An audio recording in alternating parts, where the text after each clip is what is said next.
Everyone's talking about AI these days, right? This season on Compiler, we're diving deep into how AI is reshaping the world we live in.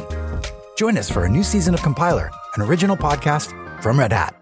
Subscribe now, wherever you get your podcasts. One of the hardest parts of getting older is feeling like something's off in your body, but not knowing exactly what. It's not just aging, it's often your hormones too.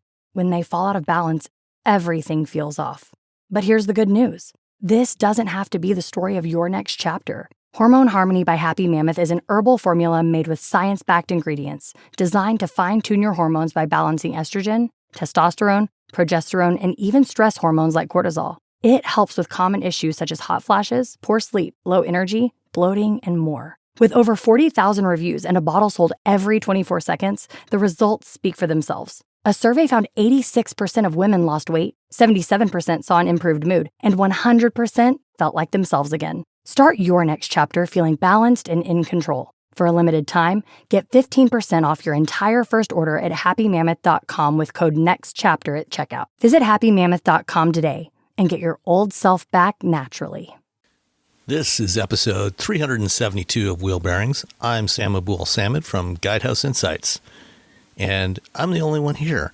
We're not doing a regular episode this week because I'm recording this on Friday evening. Sunday, I am heading out to Korea for a week. Nicole right now is in Wisconsin visiting her daughter. And Robbie is on his way up to Lake Tahoe for a gig with one of his bands. So we will be back with a regular episode next week.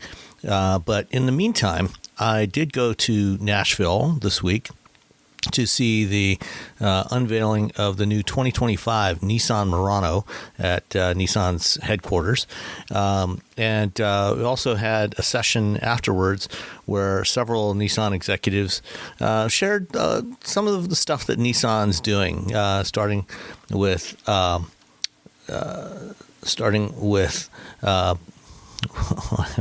blanking on his name, with Ponz Pandikuthira, who is the head of product planning and chief product officer for North America for Nissan. And then we've got a few other executives sharing some stuff. There's a lot of interesting things in here, including what Nissan's electrification plans are for the rest of the decade, including starting with a new plug-in hybrid that's coming before the end of next year. So listen in for all that. Before I jump to that, I just want to share a few thoughts about the new Murano. So one of the things that was mentioned by Ponz was that originally the Aria, Nissan's newest EV that came out, I guess, almost 2 years ago now, was originally intended to be the new Murano. It was supposed to be a replacement for the Murano. And then they decided that Murano customers weren't quite ready yet to make the jump to EV. And so they opted instead to give it a new name, which became Aria, and then basically do a crash program to develop a redesigned Murano, which would remain a gas-powered model. So the new Murano is about the same overall length and height as the outgoing Murano, which has been on the market for 10 years now, and its sales have really tapered off in the last couple of years. So the new Murano is same overall length, exact same wheelbase. It's about 2 inches wider. It's got all new styling, or at least new to the Murano styling. There's actually a lot that's similar to other Nissan models. The front end, it's got a lot of the same kind of look that is on the Kicks that recently launched, as well as the upcoming new Leaf that's been shown in Europe, and that's coming here next year, which is going crossover. So it's a more vertical, blunt-faced front fascia for the Murano with slim horizontal headlamps and then a stack of horizontal lights, LEDs for the daytime running lamps on the front. So it's an interesting look. And then the rest of it, kind of from the A-pillar back, is very much like the Aria, especially the greenhouse and the tail lamp. Very, very similar to the Aria, which is not bad. It's a decent looking vehicle. The new interior looks much nicer. You got two 12.3-inch displays standard. 12.5-inch or 12.3-inch center touchscreen and a 12.3-inch instrument cluster display. So very similar to what we've seen on the Aria and other recent models. Although in this case, unlike the Aria, there is actually a hood over the screen to help prevent too much glare. It also adopts the same kind of capacitive touch controls for climate control and so on that are kind of embedded in the wood trim on the center, across the center of the dashboard. So when the car's off, it just disappears. When you start it up, they light up from behind, and there's haptic feedback when you press on them, but if you run your fingers across, you can't actually feel anything, so you have to look at it. So it's very much like having to control it from a touchscreen, which not my favorite thing. The rest of the interior looks really attractive. It looks much more premium than before. Some odd details, though. For example, there's 3 trim levels: SV, SL, and Platinum. Only the SL and the Platinum get the new Android Automotive-based infotainment system with Google services. The SV trim, the base SV trim, retains an older infotainment system, pretty much like what's been on the Murano for many years and on many other Nissan models. Saves them a little bit of money, but it does add build complexity, and for a model that doesn't sell in huge volumes, it's an odd choice to make. Also, they've opted not to include ProPilot version 2, the hands-free ProPilot capability that's on the Aria. So the Aria remains the only Nissan model in North America with that functionality. This still has the original ProPilot and also the version 1.1 that are hands-on lane centering. So kind of a little bit of an odd choice there. But we'll have to wait and see. The first drives are coming up in December, and the new Murano goes on sale early 2025. So we'll see what it's like. Oh, also, brand new powertrains, new powertrain. There's only one powertrain option.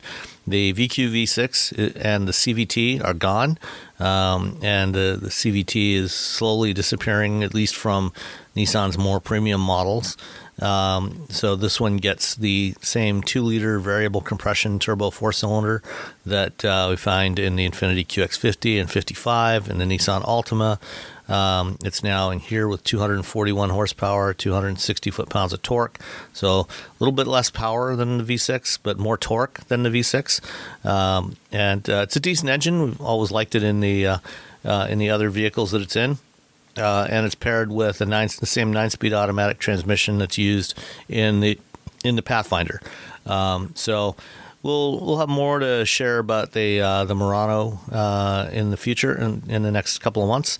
But for the time being, have a listen to the rest of the Nissan Fast Forward session, starting with Ponz Pandikuthira, and then going on from there with the head of sales and marketing, the head of aftersales, and the head of manufacturing for Nissan Americas. And we will be back next week with the whole crew and a regular episode. Talk to you then. Bye. You're getting updates from a variety of different parts of the organization, from product planning, consumer marketing side of things. We've got after sales. We have our Infiniti business unit ready to give you a bit of a glimpse into the future down in our product salon. So a lot of great information that we want to share with you, make the trip a bit more worthwhile, in addition to all of the time you get with the vehicles as well as the all-new Murano that you've seen. So as we go, we'll end each of the presentation sessions with a little bit of a Q&A. in between. So when we have that moment, you do all have microphones in front of you. So as we get into the Q&A, just make sure as you want to ask that question, pull the mic towards you. There's a little button on the front of it, on the front of the stand, where you can turn your microphone on just so everybody can hear the question as well. And with that, I will bring up our first speaker, who is Ponz Pandikuthira. He's our Senior Vice President and Chief Planning Officer for the Americas region. Ponz.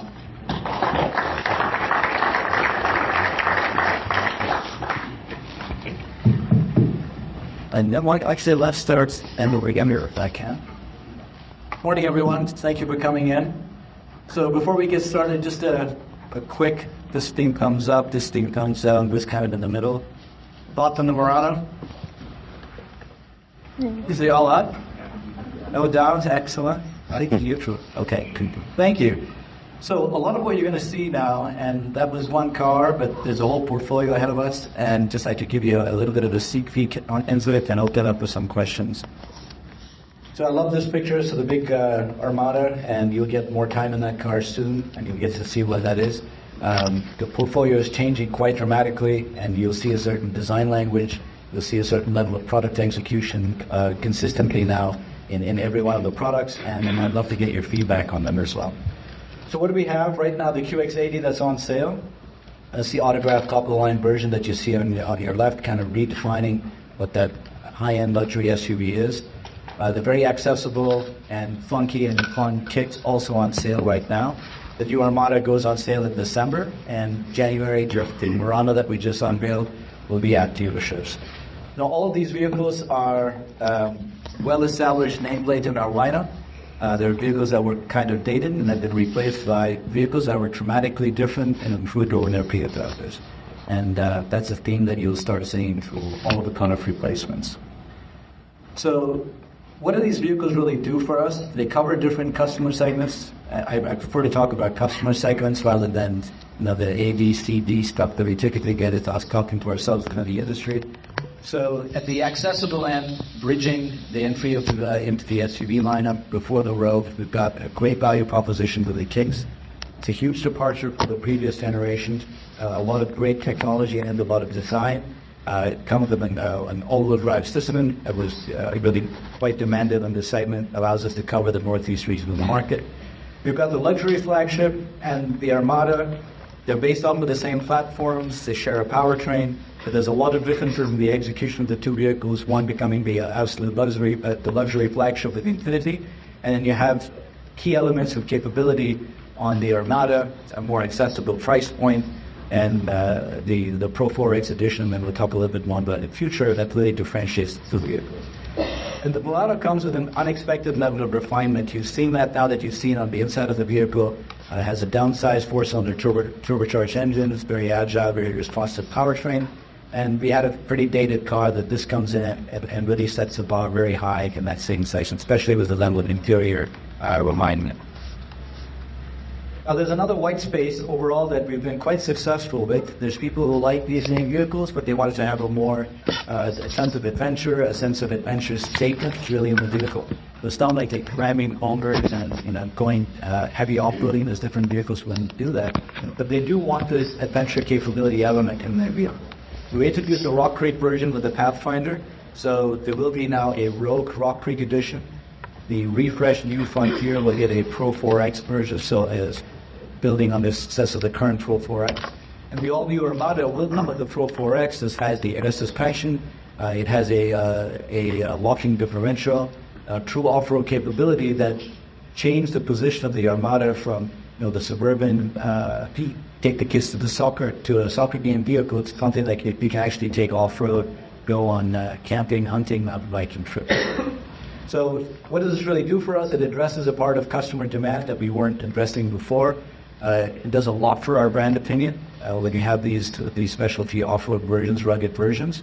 And most importantly, the Rock Creek Pathfinder version enjoys a 7 to 8 point RV uplift over the rest of the lineup.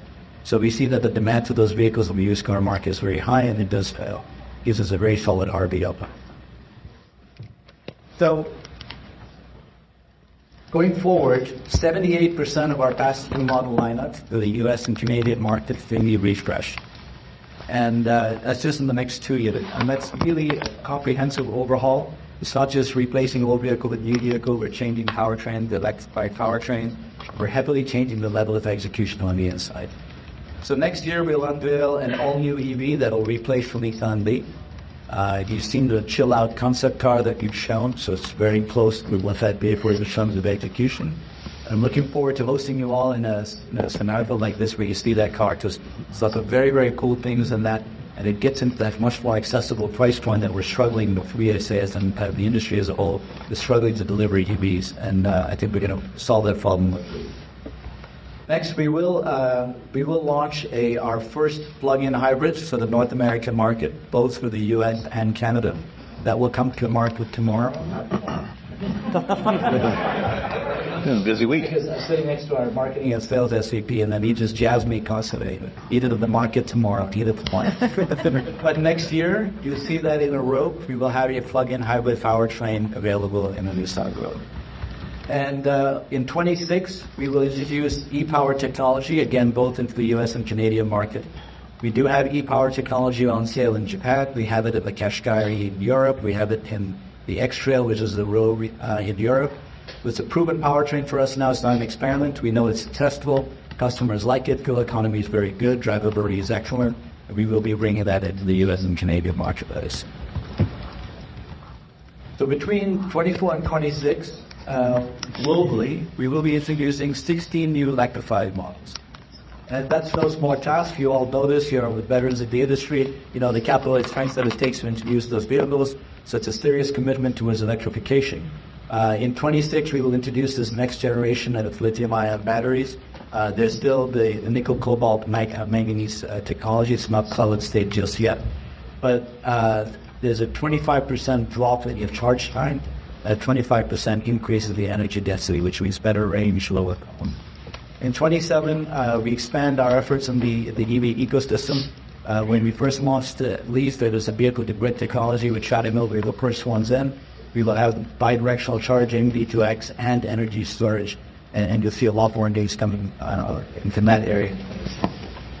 So at 28, we will launch an EV equipped with the solid-state battery technology, the ASSB that Nissan is pursuing quite diligently. It'll have twice the charging speed that we're used to today, and it'll also have twice the energy density. Energy density matters because better range obviously also allows us to package battery packs. Makes the vehicles much more efficient. And by financial year 30, at the end of this horizon of a big wave of electrification, we believe we will reach cost parity EVs to ICE. And when I say cost parity, I mean on a variable level, so clearly there's a lot of investment that goes into EVs that would be lower for an equivalent ICE. But if you have cost parity, that means the marginal profit of an EV and an ICE will be equivalent, and hopefully we will then be able to make the shift a lot faster. And globally, the electrified mix will be 60% by FY30. So in regions, you might see higher numbers, but across our global portfolio, 60% of the overall mix will be electrified. So what does this mean? We've got strong new products. We're getting into new white spaces, new market opportunities that are customer relevant, not just because we want to make a statement. We're rebalancing the portfolio, the mix between ICE and EV. It's not going to be 100% this or 100% that. There's a transition between ICE, hybrids, plug-in hybrids, and obviously full BEVs, and we will have that full range of offerings across the portfolio. We're staying very agile, very responsive to customer needs. A lot of our SOP dates move as we see customer demand moving. We made some announcements about EVs here in the near future, and some of those EVs have been delayed only because the customer demand's not there yet. So they're not canceled, they're just delayed, so the timing is more relevant from a commercial perspective. So I think we're making all the right moves. I'm looking forward to doing more events like this where we share the good news of the new product portfolio. And let's open it up for some questions and hear directly from you.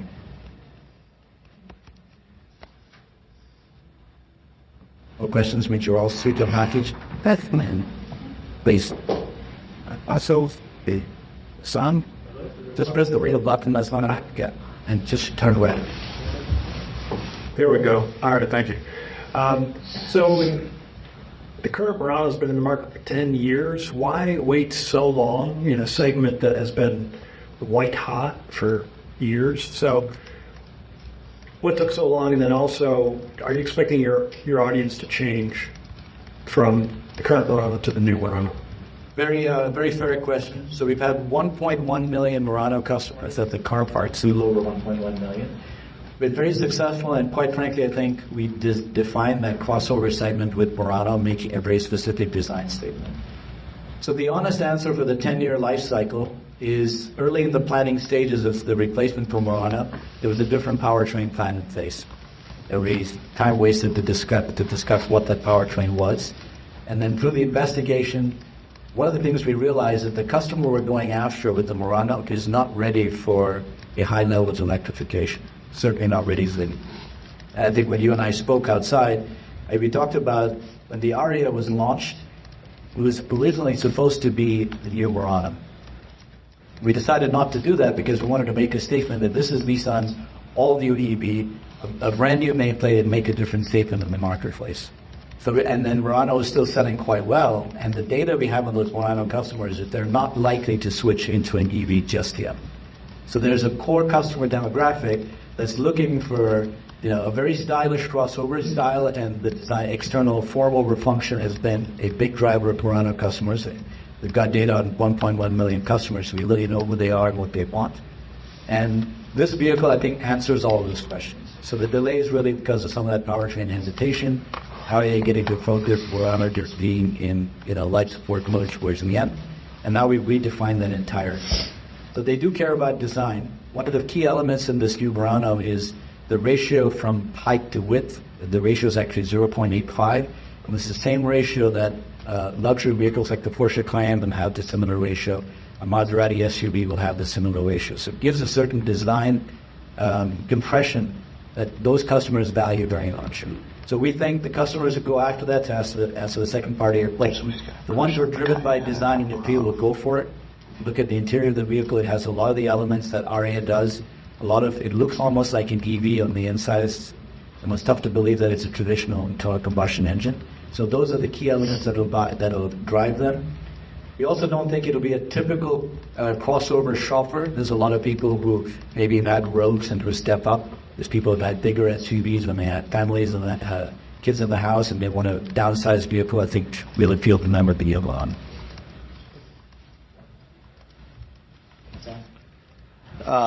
You mentioned plug-in hybrid coming next year for Rogue, the e-Power, more EVs down the road. What about e-Revs, extended range EVs? Do you see a place for that in the Nissan lineup? And for the plug-in hybrid, what do you see as the kind of the sweet spot for electric range on that type of vehicle? So the short answer is yes.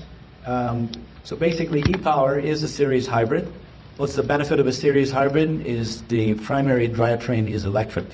So if you have to make a transition to an all-EV platform in the future, it makes perfect sense. You've got all the expertise, the drivetrain, the electric motor packaging, the way the vehicle drives, etc. is all electric, and you have an internal combustion engine on board as a Gen 8. So good solution. E-Revs, where basically you're saying you need the vehicle to have a certain amount of range through a battery pack. So all you have to do is what's currently about a 2.5 kilowatt hour battery pack can grow to be 20 or 30 kilowatt hours. We can get roughly 70 miles of range, all electric range. Then you have no issue about range anxiety. The vehicle can drive forever. I think that's a logical progression of where the technology can go. Start off first with the series hybrid, e-Power technology that's proven. Evaluate what it takes then to do a plug-in version of the same. The other part of your question is the plug-in hybrid that we're going to introduce next year will be a parallel plug-in hybrid. We have access to the technology across the alliance, the Nissan Mitsubishi Alliance, so we do have access to the technology. And it'll start off with, probably, let's just call it a more reasonable all-electric range, but the long-term target is to hit a minimum of 70 miles of all-electric range and longer term. And why 70 miles? Is when you do 70 miles of all-electric range, first of all, you qualify for sale in a BEV state. Up to 20% of that can be sold in BEV states. And all of our data says when you deliver 50 miles, you satisfy the needs of roughly 85% of our customer base. And with our cars being connected now, we can tell how often people refuel and what's their average commuting time, a commuting distance on a daily basis. And I think 50 miles meets the needs of our average customer. And then, of course, they plug the car in overnight, and then they can repeat that cycle. And what vehicle segments do you think an EREV fits into? Larger vehicles like Armada QX80, or something in the middle, or smaller? I think it makes sense starting in the C segment, which is the Rogue segment. Definitely makes sense in the D segment, which is then QX60 Pathfinder segment, the segment that the Murano plays in. And then I think it makes a lot of sense in the F segment to the big Armada QX80 segment, but longer term. Battery technology needs to make some progress. ASSB will be a big enabler there because it will be lighter, energy density will be higher, and then I think that can make very good sense as bridge technology. Electrification is here to stay. We will be, we are heading to the EV future. There is a very important bridge, and I think this between now and say 2032. And then I think the world will look quite different in 2032 in terms of the rate of electrification. Thank you. Ed Kemp from Auto Pacific. Are you able to speak to if e-power has been around globally for quite some time, and of course right now hybrids are hot throughout the marketplace. Are you able to speak to what has taken so long to get e-power to this market? It's really quite simple. So the e-power solution is quite expensive. The way it's done, so it's actually cost-wise, it's more expensive than parallel hybrids. Also a function how long some of our competitors had parallel hybrids and had the time to reduce the cost of those systems. So there has to be a willingness to pay when you have a more expensive system. They have to bring something incremental to the customer. The way a series hybrid is set up, your fuel economy is going to almost always, this is pure physics, be less than a parallel hybrid system. It's because when you go U.S. style driving or the highway doing 70 miles an hour, 75 miles an hour with the cruise control on, it's not the most efficient powertrain. Because that's where a parallel system would have an internal combustion engine hooked up to the wheels, and that's running at steady state. But here you have the generator working much harder. Now in stop-start traffic, urban traffic, the series e-power works much better. So if we brought that powertrain into the U.S. where people have to do a lot of commuting, even suburban metropolitan area commuting is done on the highway, we wouldn't meet that need. It doesn't give them. So you don't buy a hybrid because of this dynamic performance, right? Because it's far better.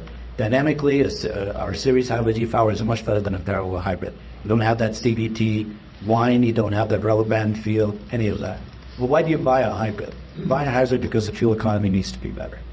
So until we get that fuel economy number to where we want it to be, and get the cost number down to where the willingness to pay is at parity with the typical hybrids, then it makes sense. So that equation didn't quite make sense up until now, but we get to the point where it makes really good sense for us, and the market's demanding it, so we're moving on. Thank you. All right, Ponz, we'll do one more to Brian, and then we'll move on to the next one. Yeah, go ahead, Brian. Well, fortunately, I have two questions. One very serious question. That question is the Murano going to be receiving a cross cabriolet version for this generation?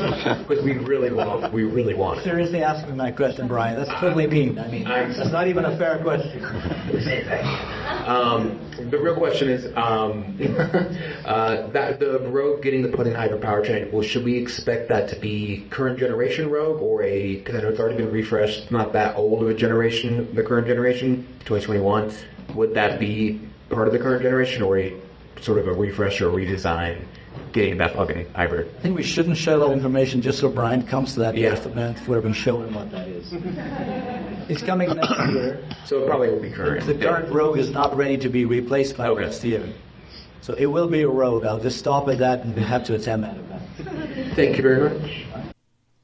Smartphones have gotten way more expensive over the past decade, and all it takes is one impact on a hard floor to make you wish you had spent a few bucks to put a case on it. Going online without ExpressVPN is like not having a case for your phone, and it only costs a few dollars a month. Nicole, Robbie, and I travel a lot for our work, and we spend a lot of time in hotels, coffee shops, airplanes, and of course the Delta Sky Club. Connecting to the Wi-Fi in any public places with shared Wi-Fi puts your data at risk because bad actors could be intercepting what you send and using it to steal from you. It only takes some cheap hardware to intercept Wi-Fi data, and even a smart preteen can do it. Hackers can make up to $1,000 per victim selling personal information on the dark web. ExpressVPN stops the bad guys by creating a secure, encrypted tunnel between your device and the internet. ExpressVPN uses state-of-the-art encryption that would take a supercomputer up to 1 billion years to crack. I have ExpressVPN on all my devices, including a MacBook Pro, Windows laptops and desktops, and Android and iOS phones and laptops, or tablets. When I want to be secure, I just launch the app, click once to connect, and my data is secure. As I said, I travel a lot for my work, and I have to connect to countless public Wi-Fi networks in many countries. I have ExpressVPN on all my connected devices so that whoever else is on the same network can't see any of my data.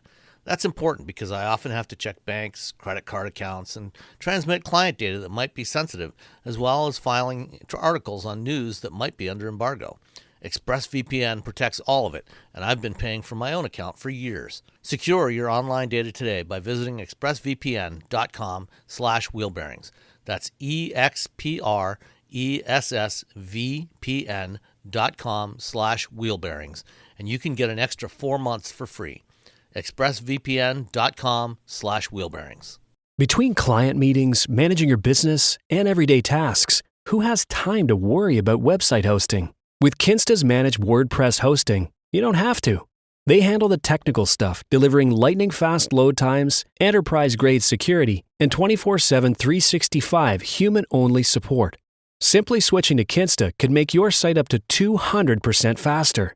Kinsta's custom dashboard makes managing sites easy, with powerful features designed to save you time and effort. Plus, their free expert-led migrations ensure a smooth transition. Ready to see why Kinsta is trusted by thousands of businesses? Get your first month free at kinsta.com. That's KINSTA.com. Kinsta, simply better hosting. Everyone's talking about AI these days, right? This season on Compiler, we're diving deep into how AI is reshaping the world we live in. Join us for a new season of Compiler, an original podcast from Red Hat. Subscribe now wherever you get your podcasts. Did you know you can support Wheel Bearings directly? Head to patreon.com/wheelbearingsmedia and you can become a patron today. Your contributions will help fund the platforms and tools we use to bring the podcast to you. And exclusives and improvements are already on the way thanks to your generosity.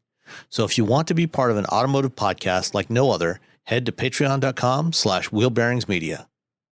We've updated the Wheel Bearings merch store, and now there's a whole bunch of new choices, new colors, new styles, t-shirts, sweatshirts, hoodies, hats, mugs, travel mugs, stickers, aprons, tote bags, you name it. You can get your Wheel Bearings merch at shop.wheelbearings.media.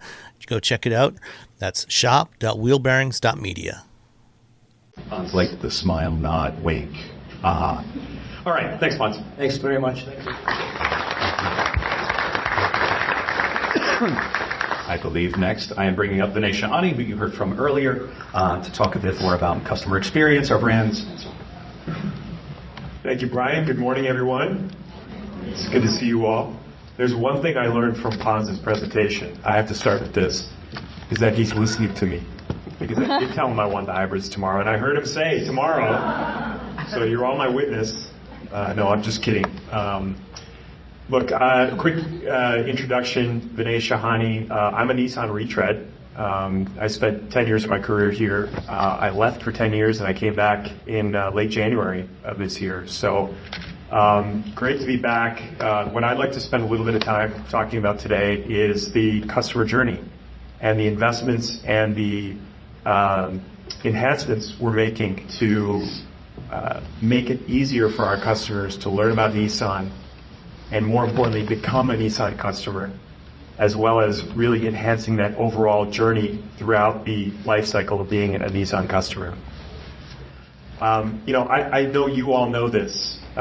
You can probably school me on what you're seeing, but the landscape for automotive is shifting, and so are our customers' needs. We saw this in full effect, in full display during COVID.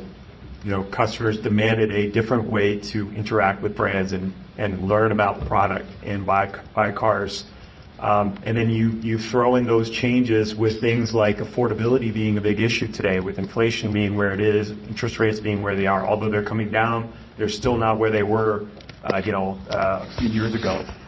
So we're responding by adapting how we reach and how we connect these consumers and figure out ways to try to remove friction from that process to make it easier for them to be part of the Nissan family.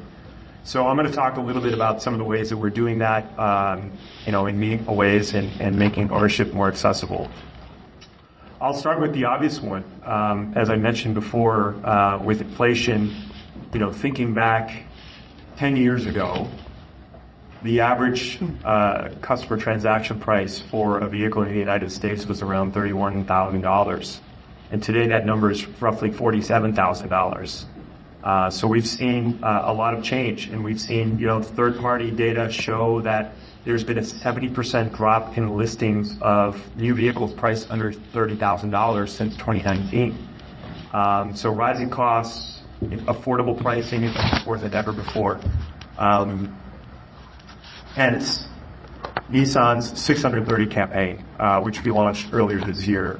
We saw this as a way to really show that, if you're looking at a used car that's priced at $30,000, you actually have a lot of other options for new cars, particularly with Nissan. We've stuck with small sedans. We've stuck with, very strong value propositions, as Ponz mentioned, with kicks, starting around $22,000. 6 vehicles. You see Versa, you see Sentra, you see Rogue, you see Kicks, you see Altima, you see Leaf. It's quite a value proposition for customers, and many people don't realize. I think that's one of our biggest issues. People don't realize the breadth of the Nissan lineup, and obviously that's something that I'm working on with my team. The campaign has had a very strong impact. When I look at all of the metrics that we try to measure, whether it's key buying actions on the website, Google search, we've seen 350% surge in customer engagement across these channels relative to the same time frame a year ago. And we think there's more where that came from. So you're going to continue to see us push that message because we think it's the right message. It's a very empathetic message relative to what consumers are looking for today. So it can't all be that linear and rational. We also have to have emotional, right? We want to capture the emotions of consumers, and buying a car is a very emotional process. You have certain feelings towards brands. We know consumers just don't buy based on price. When they shop, they're looking for a personal connection to the brand. And that's the reason you see a lot of brands going into college football.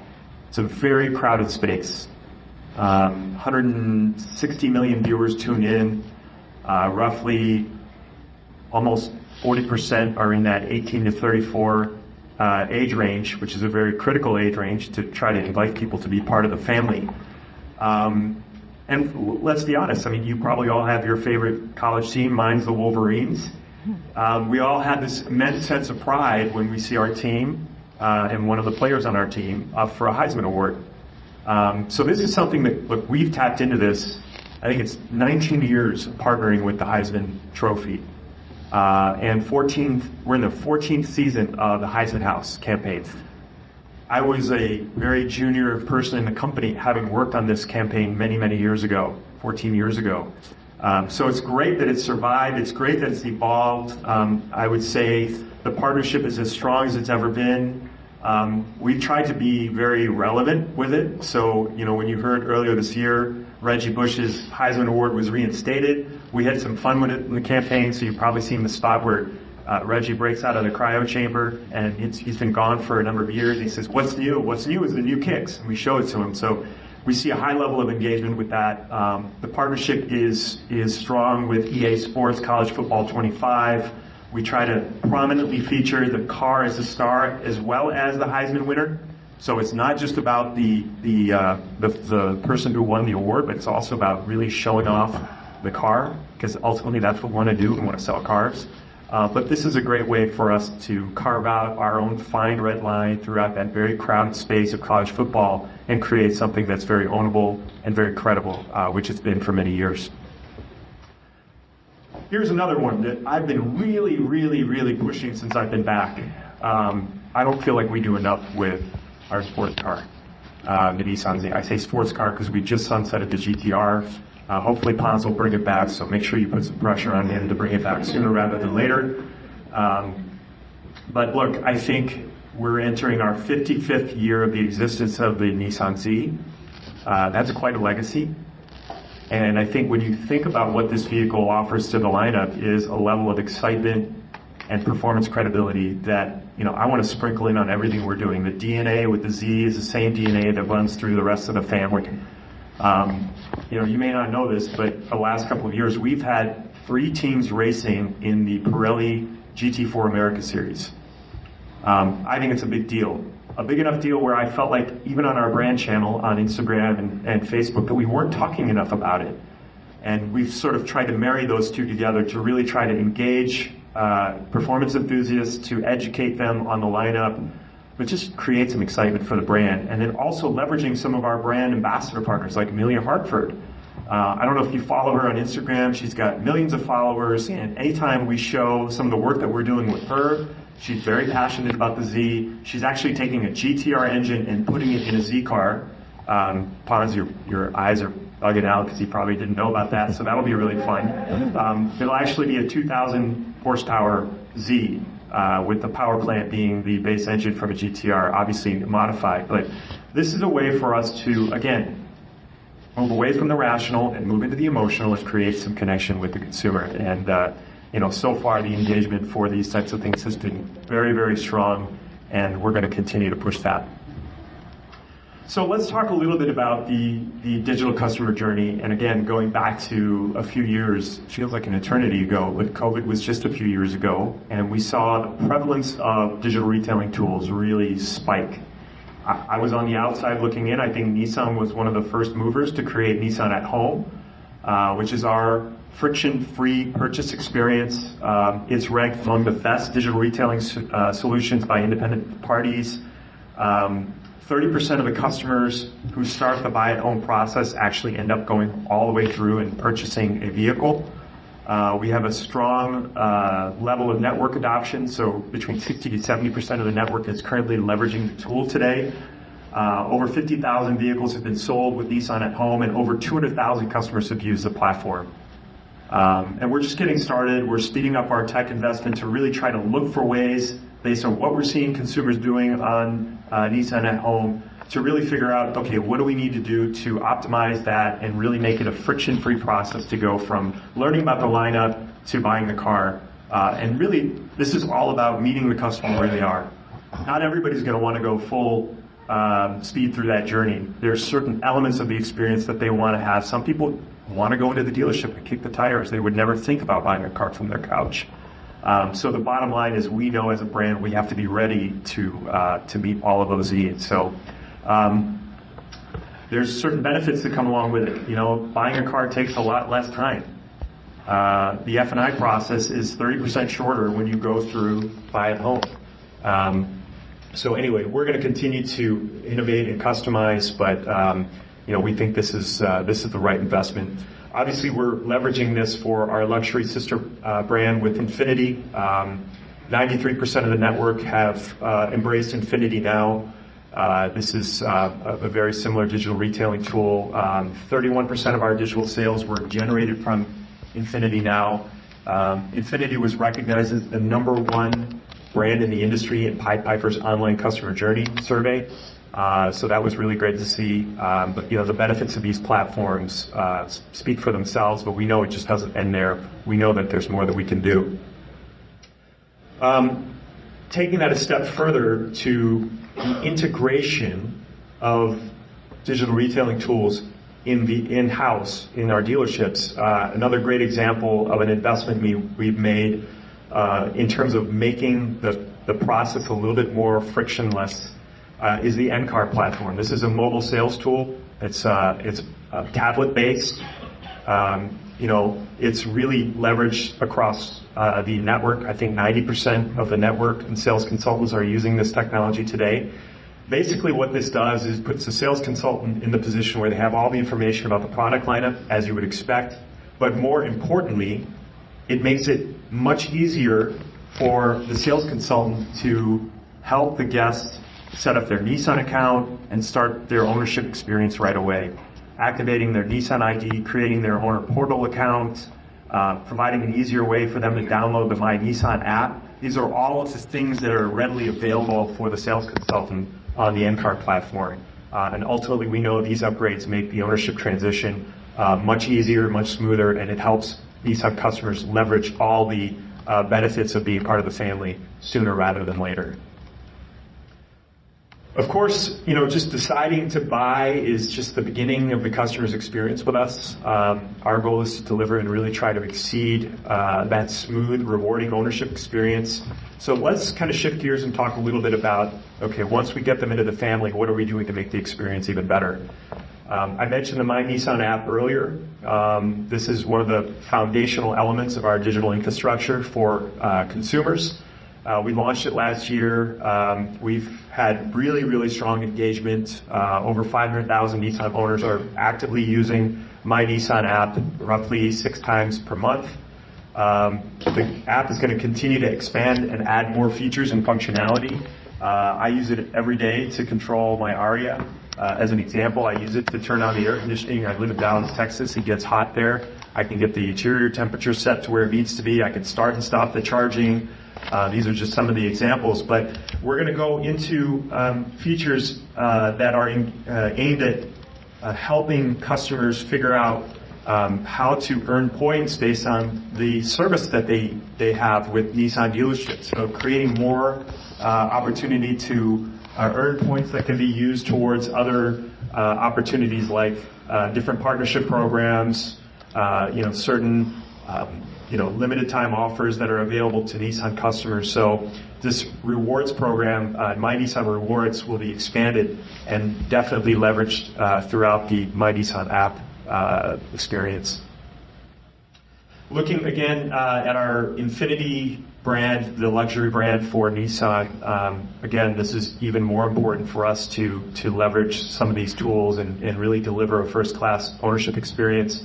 A couple of new programs to speak about for Infinity. Number one is Infinity Expert.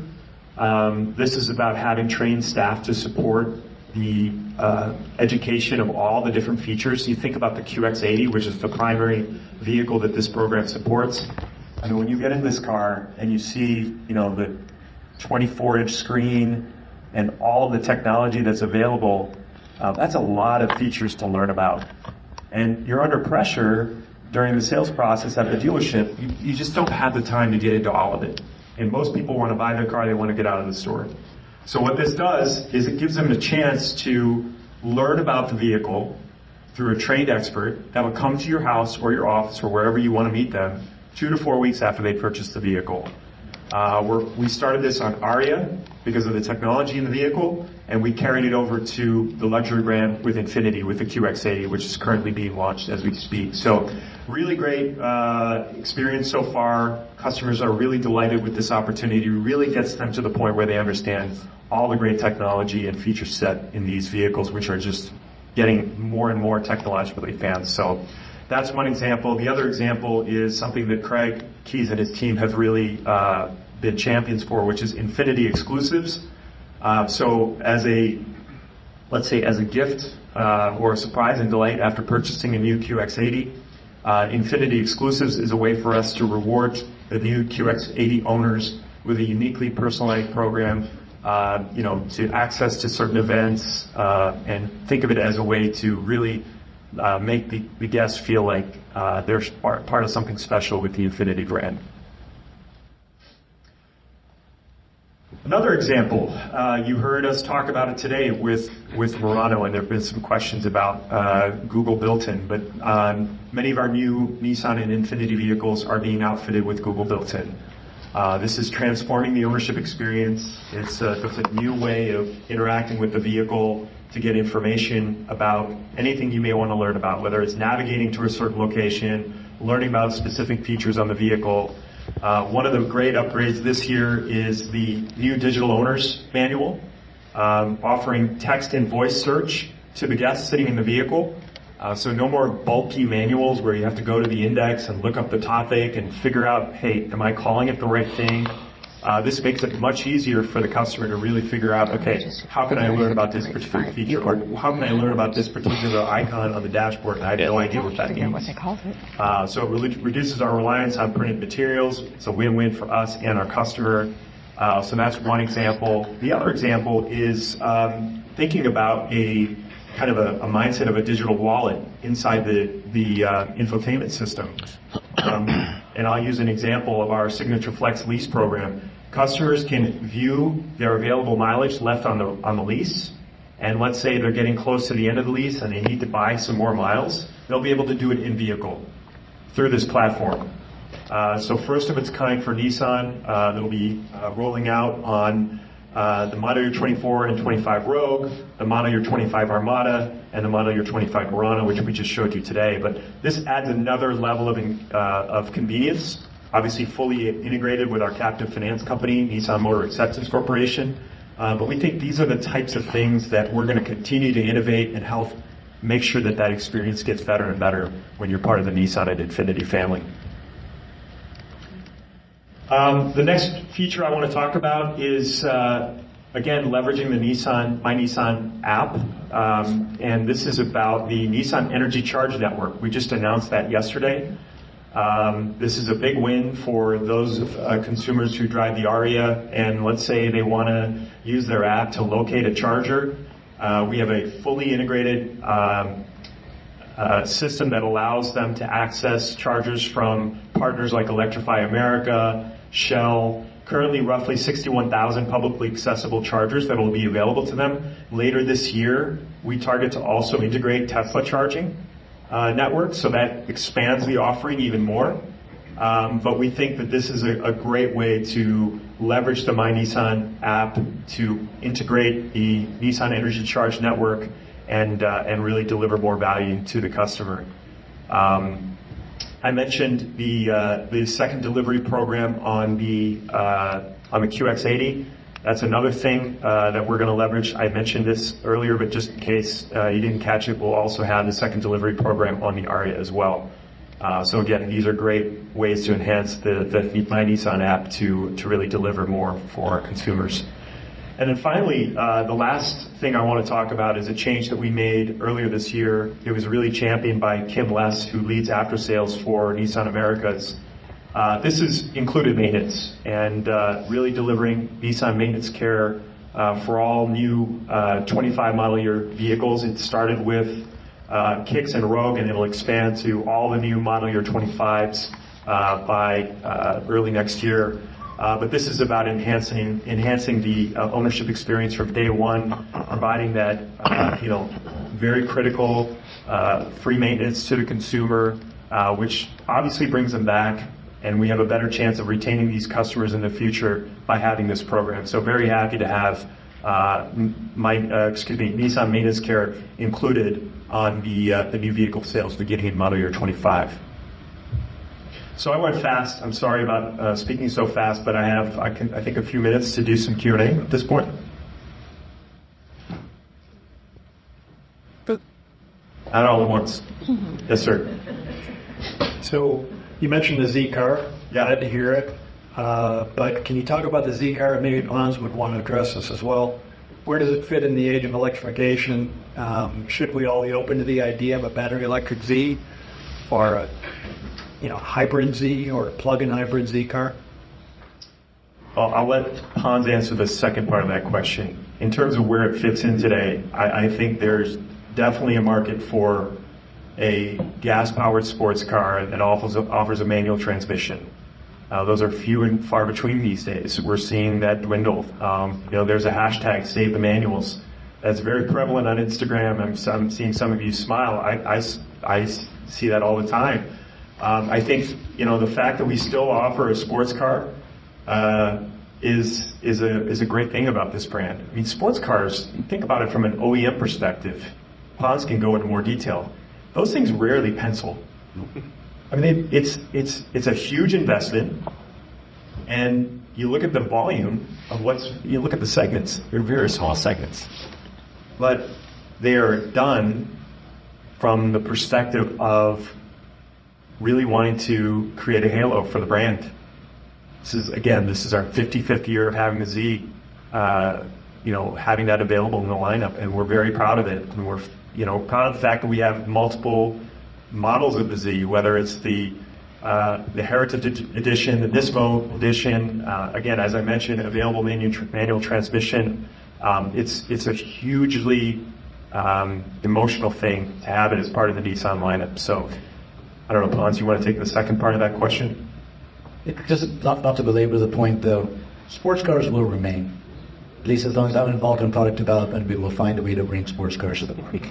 But we can't forget, if we do talk about, is there a battery electric Z? Can you just put a battery pack and electric motor in a Z today? Yes, of course you can. But will it be the light, agile sports car that somebody can take a long road trip without being tied into the grid? Maybe not, yet. So we have to keep that in mind of why customers buy sports cars and then make a relevant powertrain. The way emission standards are evolving over the next 5 years or so, it will be prohibitive to make a purely internal combustion engine by 2030 and a viable, fun sports car without a little Mickey Mouse motor in it. So just stay tuned to that space a lot. As technology evolves, ASSB will be a big part of that. I think there is a clever way that we can build an electrified sports car. We're certainly going to be looking into it. Could you call it Z, or would you be more open to changing the name? Not at all, because nameplates, I had this discussion with someone last night. Just because a car becomes electric doesn't mean you can't preserve its nameplate, because now it's just a powertrain evolution. It doesn't mean it's a new type of car. So this quandary we had with Murano and Aria was the time in which electrification was a big deal. Like, you're going to come out with this brand new electric car, but now electric cars are everywhere. So for me, it's just a powertrain derivative. As long as we stay true to what a Z really is, the certain shape, the silhouette of the car.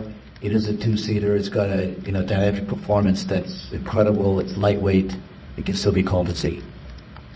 There's examples of that in the industry today. Not here, but there's a certain German sports car manufacturer that kept the moniker Turbo, even though there is no turbo on their electric cars. So I think there's other car companies that have figured out that it's about having the right DNA and making sure that it aligns with what you want to have for the brand and what you want to offer to the consumer.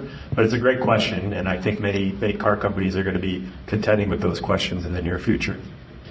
One of the hardest parts of getting older is feeling like something's off in your body, but not knowing exactly what.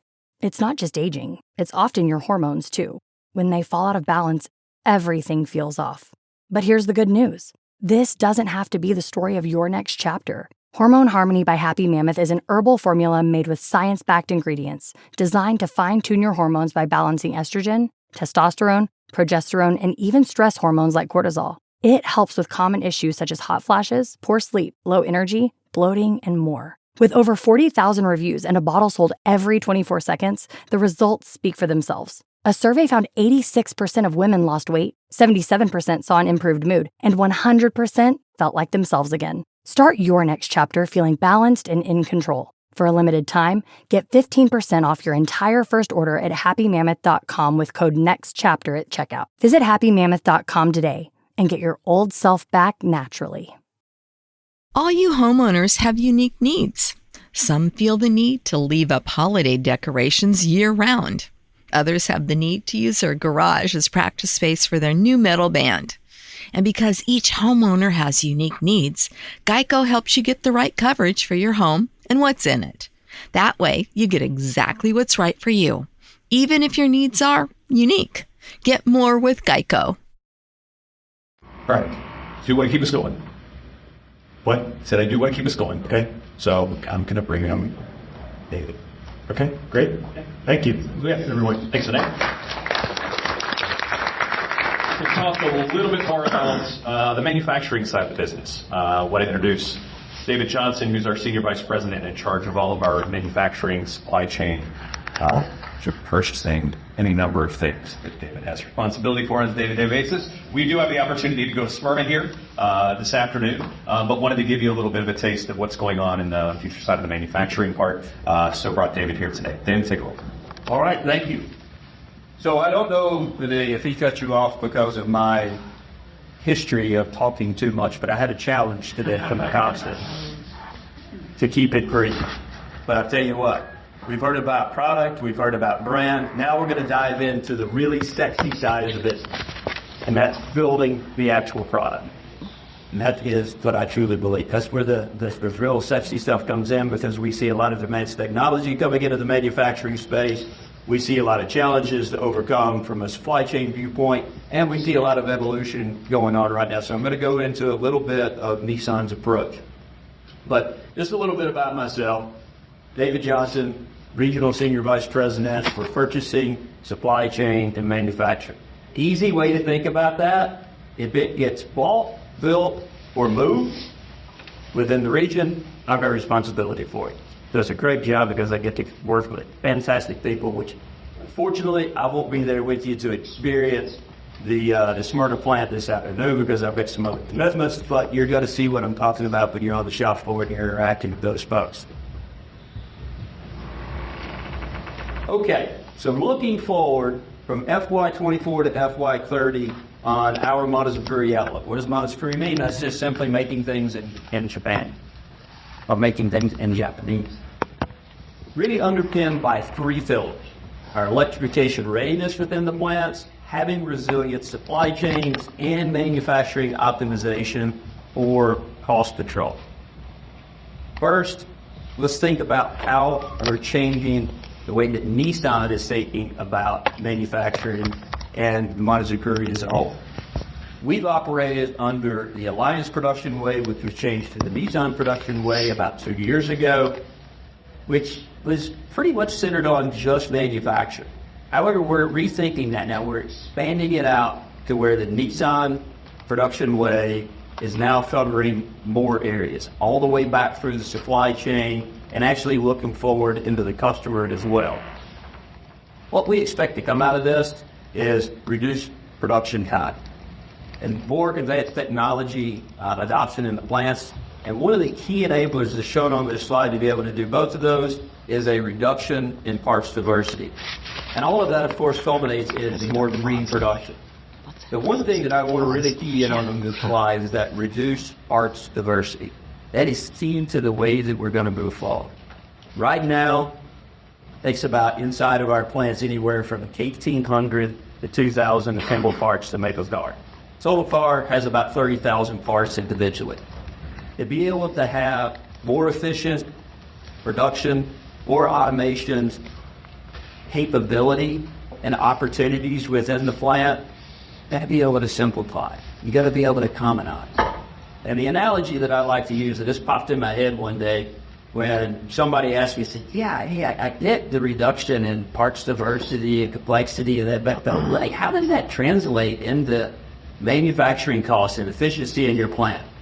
And well, everything that I needed to know about manufacturing, I learned from playing with Legos as a kid. So I see a lot of folks in here that probably have kids, and I see a lot of folks in here that probably still like to play Legos. Imagine you're putting together this little simple Lego farm. It has four wheels, it's got a bit of a unibody form that is one single piece. Then you put some doors on it, so you got about 50 total pieces made. Maybe 10. And then you go to the Nissan GTR Lego set, which has 200, 300 pieces. Which one of those takes you longer to put together? The one that has 300 pieces, not the one that has 20. The same concept goes into manufacturing.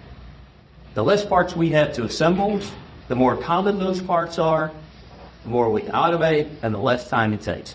Drives tremendous efficiency. How are we going to get there? First of all, Nissan Intelligence Factory.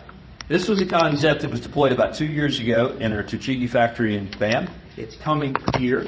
This is mainly centered around automation. That automation is enabled by a simplicity in design and common parts. Right now, we've started buying equipment for our 10th facility for our EVs that are going to be coming there in the FY27 time frame. And then that will spill over into our Smyrna facility in the latter half of the decade. The other thing that we've got to do is look at our supply chain resilience. And whenever you saw supply chain resiliency on the slide, you probably thought about, okay, that is hangover from COVID, getting more visibility in the supply chain, understanding where you've got parts coming from, geopolitical, disruptions, weather disruptions, all of the things that we then continue with. That's not what I'm talking about here. We do that, we know how to do that, we do it really, really well. I would say we probably do it better than anybody. As you go back and you look at some of the natural disasters, geopolitical tensions that have happened over the past decade, Nissan has continued to grow. We know how to do those things. Supply chain resiliency now means more partnerships with our supplier. End-to-end integration with our supplier. Moving from this transactional mindset that we've had for a long time, we looked at buying parts from our suppliers similar to the way that we would go buy pants. I would like to buy these fenders in this size, this specification. Tell me what it costs. And then the transaction. We've had no input into a collaborative design approach with the designer of those pants, the manufacturer of those pants, so we just kind of get what we get. Not anymore.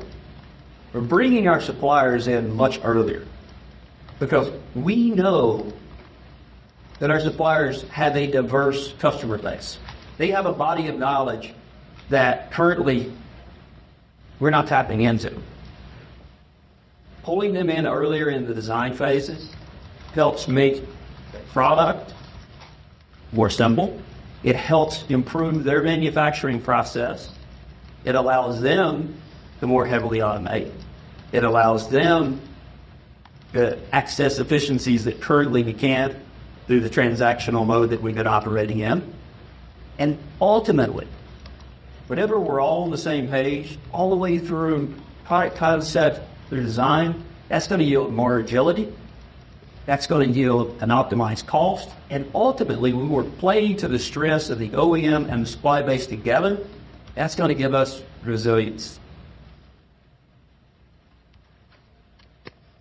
What are the key components of this resiliency? As I said, moving upstream, including the supplier in that product planning, all the way through the vehicle production phase. This is something that I've been in purchasing for 6 months. I've been with Nissan for 22 years, mainly on manufacturing and engineering side. When I go and I talk to suppliers about this concept, the excitement that's there is absolutely amazing. It is such a great conversation to be able to have. Whenever you start leveraging their strengths with our strengths, collaborating, it's fun. Like I said, I'm a manufacturing guy. This stuff's sexy. It is awesome. Whenever you see people lighting up a video to share these ideas, how we can move forward together, super, super engaging. So excited about moving forward with this and with new products that are going to be coming to market. One of the things that I want to point out on this slide is it says shorten time to market. This is key for us moving forward. Traditional OEMs have a long lead time on our product. Part of that long lead time is a series of working that existed for 22 years that I've been here. Sort of a catch-fall process. You have product planning and the design functions working together to come up with that form of the vehicle. What does it mean to the customer? How is it going to be positioned? And then once they finish that, it's handed over to R&D. R&D, and I'm simplifying this, obviously. R&D then takes that form and they turn it into punch. They breathe life into the product. All the components, subcomponents start coming together. And then that is handed over to purchasing, our suppliers, and say, go and do your transactional business. Please source these components to our specification. And then at the end of the day, the manufacturing guys come in and say, why did we do it this way? If we would have done this, we could have been much more efficient. Because we weren't resolved early enough in the process. So it goes from this serial type of discussion into a more circular type of feedback, with the core being cost and quality achievement of the product from day one. Not clawing that back over the life of the product, but from day one. And the way that we do that is we have our development, our industrialization, and our upstream planning working to take it in a parallel mode. And of course, that brings our design, product planning, R&D, purchasing the suppliers together with manufacturing to make sure that we've got the most efficient, full supply chain end to end, including all of the manufacturing processes within our supply base, as well as our plants in North America and globally, in the most efficient position that we could possibly be in. Ultimately, as we improve our competitive position, as we improve the way that we bring products to market, shortening that time gives us opportunity to bring more products to the customer. And one thing that is very important for me is the utilization of my facilities, seeing it grow. The only way that we're going to be able to get there is to satisfy the customer needs in a very competitive price position. This is the enabler to be able to do that. So to be able to move from where we were last year, at about 78% plant utilization, to 90 plus as we move from FY26 and into the latter part of the decade. I often get the question, what gets you out of bed in the morning? I'm not a car guy. I'm not. I know that hurts Ponz. It is heart hearts. But I'm not. I'm a guy that loves to make things. I'm a guy that loves to see people be successful.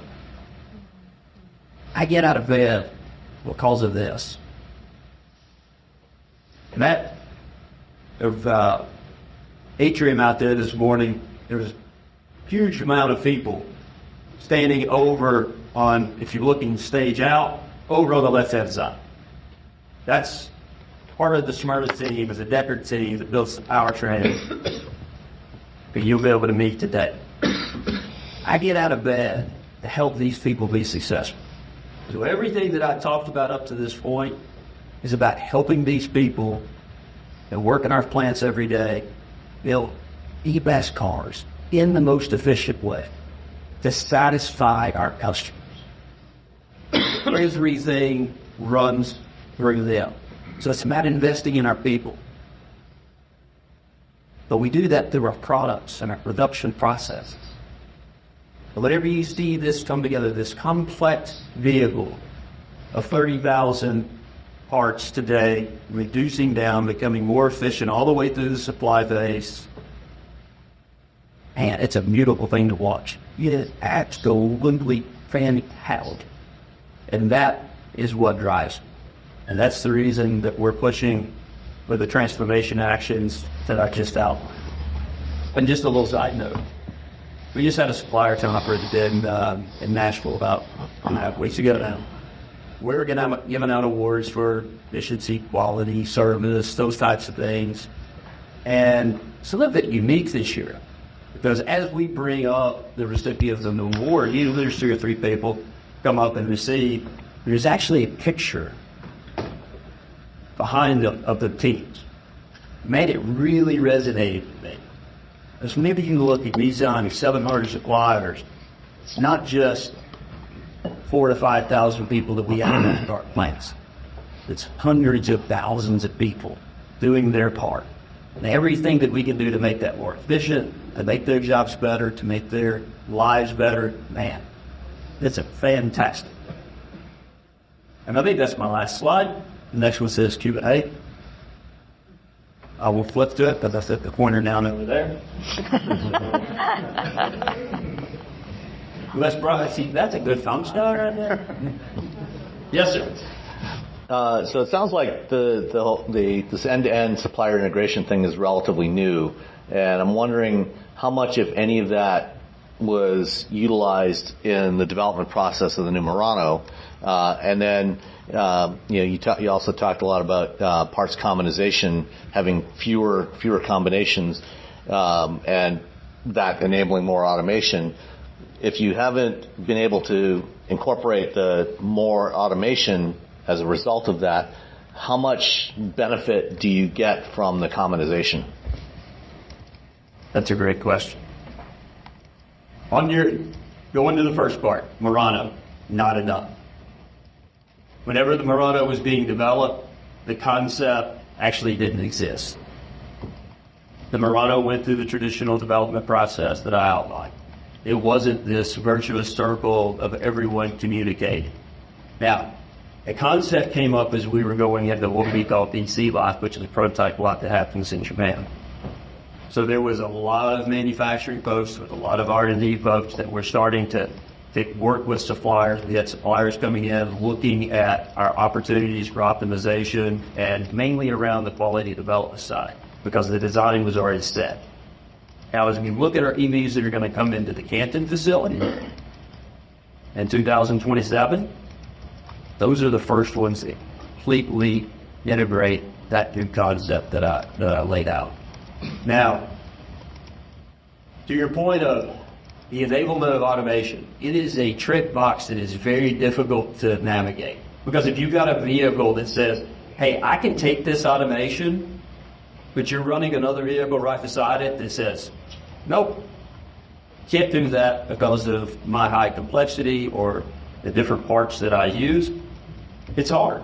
That's the reason that whenever you look at that Nissan Intelligent Factory transition, Canton comes first, because the line in Canton that will be building our EVs will be building EVs. That transition will take place.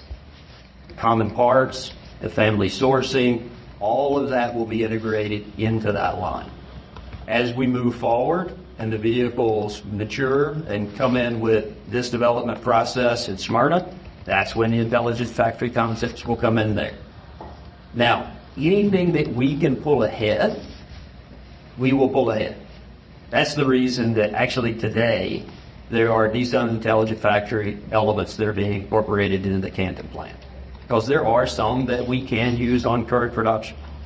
It's not a huge, swath of the opportunities that we have, but there's a few. So timing is not, from a manufacturing guy's viewpoint, I say I live like 52 seconds at a time, because that's about the cycle time, when we got a vehicle rolling offline. I would like to be able to pull it ahead, but we've got to be patient, go through the development process and make sure that we've got everything optimized so that whenever we do get to the day of the race, we're in a very good position. Thank you. Captain. If I could build off that first question, how would you compare and contrast the roles that Canton and Smyrna are going to play as Nissan electrifies, and why that is beginning first with Canton and not Smyrna? Okay, yeah, good question, one that I get quite often. Whenever we look at the Canton facility, Canton came online in 2003, the Smyrna facility came online in 1983. So, 20-year separation. Whenever I look at the Nissan Intelligent Factory elements, much easier to implement in the Canton facility. Plus, whenever I look at the capacity utilization across the U.S., Canton, where the vehicle life cycles we're hitting, Canton had the open capacity as well. So the stars aligned that the easiest implementation, because it's a newer facility, number one, but also is for the capacity was going to be available. Okay, sorry, I need to keep us a little bit back on track from a time standpoint. I thought I did pretty good. You did pretty good. Okay, all right. Wanted to make sure. And David Johnson time, you did exceptionally well. Actually, yeah, thank you. So with that, let me question. I'll catch you. Yes, we'll still have people around too. I want to make sure we get time for that last piece on the agenda before we do lunch, which is down in the salon. So with that, let me introduce Kim Less, who's our Vice President for After Sales for the Americas region, to wrap up this part. All right. Well, good morning, everyone. I'm excited to be here to share some information, some strategies from after sales, or what I like to say, future sales, because we all know after sales drives future sales. And I'm going to pick up right where Vinay left off, I believe, because Vinay was talking about the customer journey, and after that excitement that comes with purchasing a new vehicle, what happens after that? And that's really where the after sales team, in collaboration with others, that's where we pick up. So, when we think about after sales, all of our programs and initiatives are designed to drive customer satisfaction, increase brand loyalty, unified the ownership experience. At the center of all of that are very positive dealer relations. as well as making sure everything we do is about driving dealer profitability, because we know that's how we succeed, mutually succeed. So I'll touch on three key strategies today, and Vinay briefly introduced this one already. That's Nissan Maintenance Care. I'll say a little bit more about that, and again, how that just makes sure that we're creating customers for life and bringing them back to our dealerships for service. And then we think about smart partnerships. Partnerships are critical to us. We're always looking for opportunities to grow our business with good partners inside and outside our industry. So I'll give you an example here of something we've recently done with collision shops. Then accessories and merchandise, well, we can always count on our accessory group to bring innovation, new products, as well as new revenue streams. So I'll talk about that for a moment and how we're going to use the SEMA show once again this year as a platform for that. All right, again, Nissan Maintenance Care. We recently announced this. We couldn't be more thrilled or excited for this for our customers and our dealers and our business. So as Vinay said, all model year 25 Nissan vehicles come equipped standard with the Nissan Maintenance Care program, including the all-new Nissan Murano, soon to hit the streets, that we're celebrating here today. Now this program will without a doubt deliver measurable incremental profit and retention growth for our dealers. In fact, we estimate to see a 6 to 8 point lift in our 10-year service retention. This is huge. This is great for our customers. It's going to keep them coming back to our dealerships. And we're very confident in this retention lift because we see this today with programs we already have in place, like Infinity Premium Care, which comes standard on all new Infinity vehicles. Also have a maintenance program with our Nissan Ariya and Leaf, and we see similar results. So we'll follow this one closely, and we're very excited that our customers now have this program with their vehicle, bringing them back to our dealerships for all their service needs. Okay, the partnership that I wanted to highlight here is one that we recently launched with collision shops all across the country. And we're the first OE to do anything like this, first to get to market with this. And this opens up so much opportunity for us and our dealer network. So today, collision shops have a choice of genuine parts or aftermarket parts. And we know what's better for the customer. It's the genuine parts. Better fit, function, quality, all those things. And our shops want to use genuine parts, but it's about getting that price right. And so now with our direct rebate program to body shops, where we, NNA, rebate the body shop for the more OE parts they purchase. The tiered program. We already have 4,000 shops enrolled, and we'll soon have up to 6,000 shops enrolled by the end of the fiscal year. And what's great, we're already seeing some really, really positive results. And all these parts are sold, of course, through our dealer network, Nissan and Infinity. An incremental $1,000 in incremental collision parts sales per shop per month. So this has huge potential to grow our parts business and take that back from the aftermarket. So we're tracking this one closely. It's a win all the way around, and we'll continue to look for partnerships like this to grow our business and support our dealers. So now, again, accessories.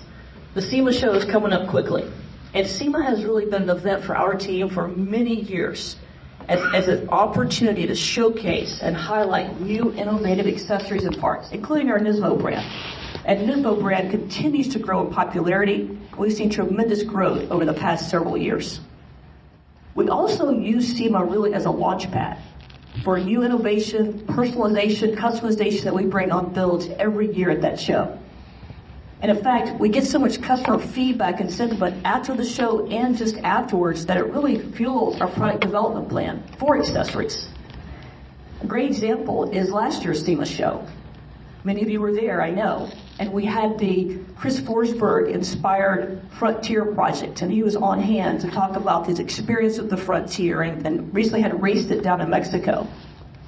We had so much great enthusiasm and buzz from that it converted into really an accessory package. So now we have the Frontier Forsberg Special Edition accessory package, 150 kits already sold through our dealer network. It just proves out the point that SEMA is a great platform for us to convert to commercial success. And so we'll be there again this year. All right, before I go to the next slide, which is my last slide, so I'm going to help get us back on track, Brian. Before I go to my next slide, I want to remind you this is still under embargo. But you're here today, and I couldn't miss out on this opportunity to give you some insight, really to give you an exclusive preview of our lineup for this year's SEMA show. So for 2024 SEMA show, I'm going to show you on the next slide what we intend to bring. We're going to have these amazing new products. 6 vehicles, highly equipped with innovation, accessories, Nismo, it's all there. As you can see, we have a little bit of everything. We've got things from off-road exploration to tailgating or trailgating, we like to call it. We've got beach, we've got street, we've got luxury. We've got everything in these 6 builds this year. So we're super excited about it. If you think about the all-new Kicks and the Frontier, they're going to be equipped with new parts, accessories, again, including Nismo. And then we're going to really pay tribute to our history with a special accessory concept package for the iconic Nissan Z. And then lastly, of course, the Infiniti. We're going to bring exclusive tailgating luxury experience in our all-new QX80. So I look forward to seeing many of you in Vegas here in just a few weeks, where we'll showcase these amazing new vehicles. All right, Brian, do we have time for any Q&A, or do we need to run to Infiniti? You get one question. Well, what's that going to be? Everyone's talking about AI these days, right? This season on Compiler, we're diving deep into how AI is reshaping the world we live in. Join us for a new season of Compiler, an original podcast from Red Hat. Subscribe now wherever you get your podcasts. All you homeowners have unique needs. Some feel the need to paint their door a vibrant shade of blue. Others have the need to decorate their bathroom with fish, anchors, and other nautical items. And because each homeowner has unique needs, Geico helps you get the right coverage for your home and what's in it. That way, you get exactly what's right for you, even if your needs are unique. Get more with Geico.